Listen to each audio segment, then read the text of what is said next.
Welcome to English as a Second Language podcast, number 12. Welcome to another edition of English as a Second Language podcast, brought to you by www.eslpod.com. I'm your host, Dr. Jeff McQuillan, Senior Researcher at the Center for Educational Development here in Los Angeles, California. ESL Podcast is made especially for you, those who are trying to improve their English listening and speaking.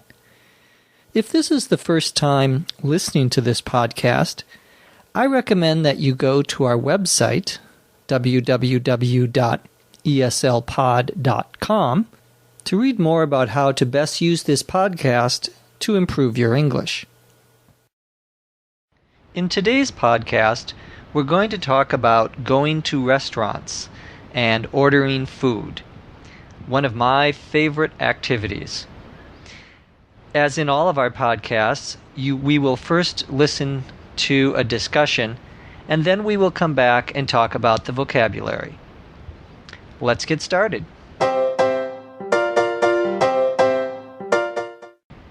Well, I love going out to restaurants to eat.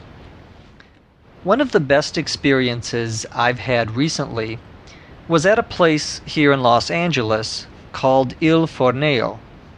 It's an Italian restaurant in a very nice part of Beverly Hills.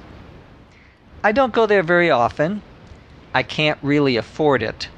But every once in a while, I'll treat myself. The last time I went, I walked in with a friend and was greeted by the hostess. She asked how many people were in my party, and I said, just 2. Right this way. I'll show you to your table, she said. She was very polite. When we reached our table by the window, she asked us, "Is this all right?" We said, of course. And then she handed us the menus, along with the wine list. The place setting with the silverware was very complete. There were 2 forks, one for the salad course, one for the main course, spoon, knife, a dinner plate, a dessert spoon on top, a wine glass and a water glass, a cup and a saucer for coffee, and a bread basket. I was already getting hungry. "Your waiter will be with you shortly," the hostess said. So we looked over the menus. So many choices, especially for a lover of Italian food like me. The waiter came up to the table a few minutes later and said, "Good evening. My name is Giorgio, and I'll be your waiter this evening. Is there anything I can get you started with?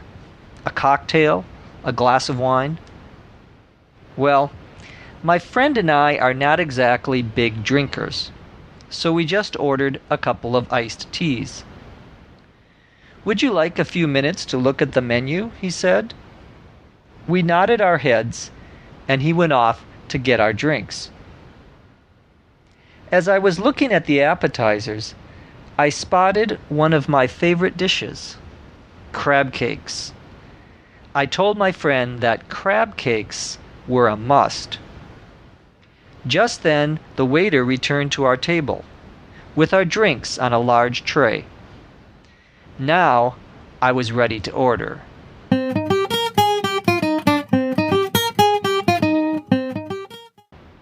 Let's talk now about some of the difficult words and expressions that we used in telling our first half of the story about going to a restaurant.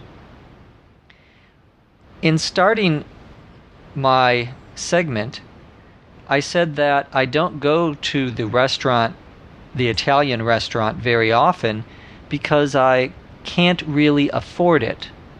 To be able to afford something means that you have money to pay for it.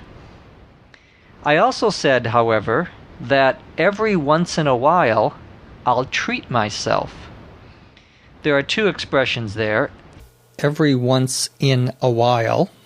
Every once in a while means every so often, not every day, for example, but maybe with less frequency.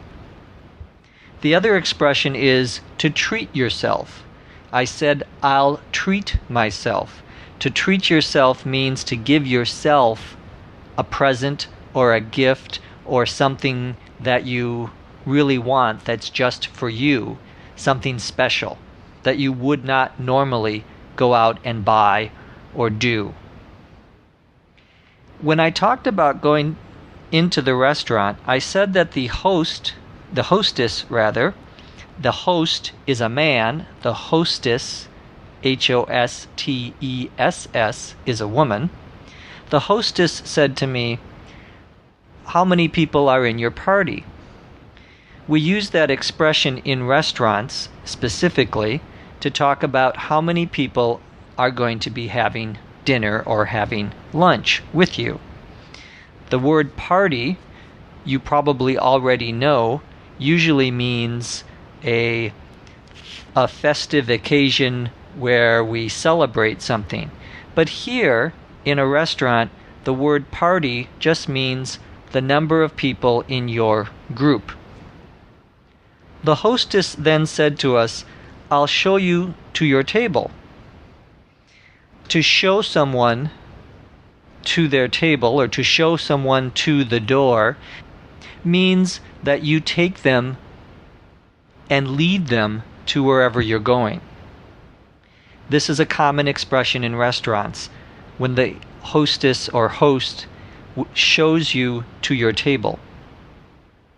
Later in my discussion, I mentioned that there were so many choices, especially for a lover of Italian food like me.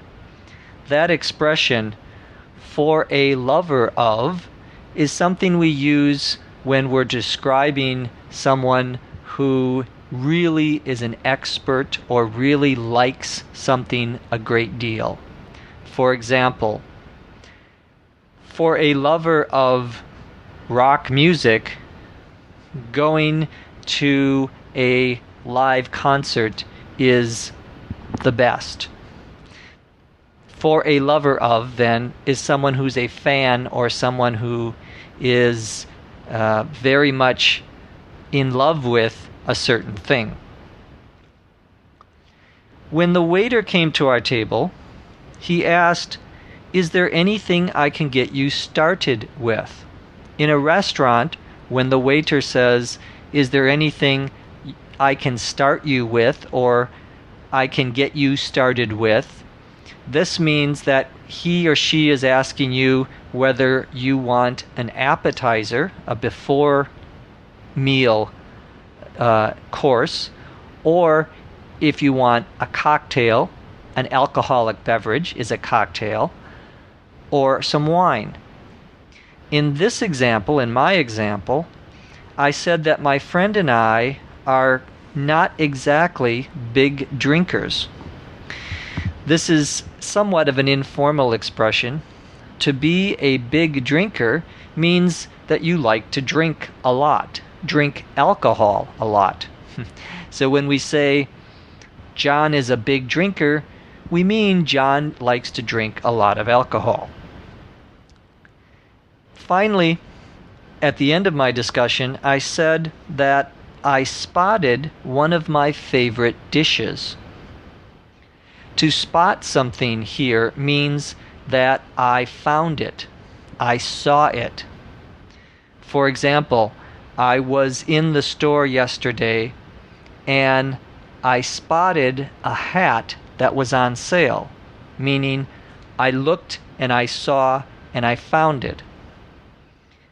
You can also say, for example, I spotted my friend yesterday at the cafe, meaning you saw them there, you found them there. Not necessarily because you were looking for it. The other term that we use there is dishes. Dishes means not just the physical plates, but also the parts of the meal.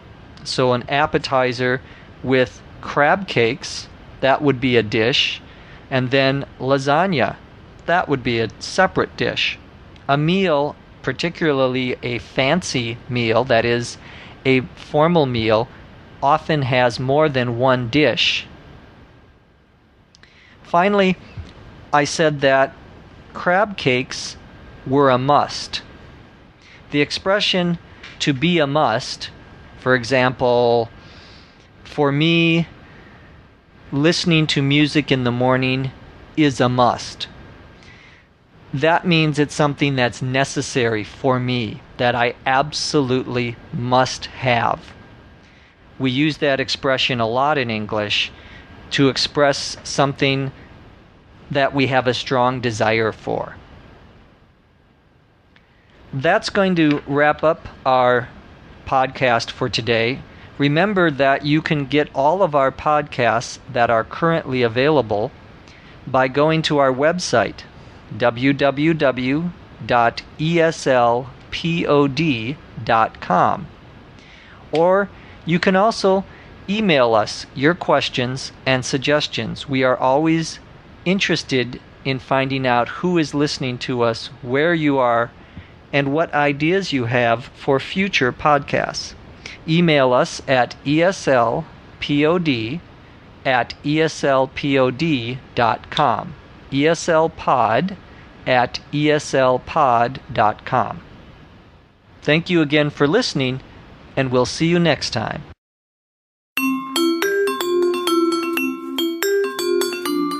ESL Podcast is produced by the Center for Educational Development in Los Angeles, California. This podcast is copyright 2005.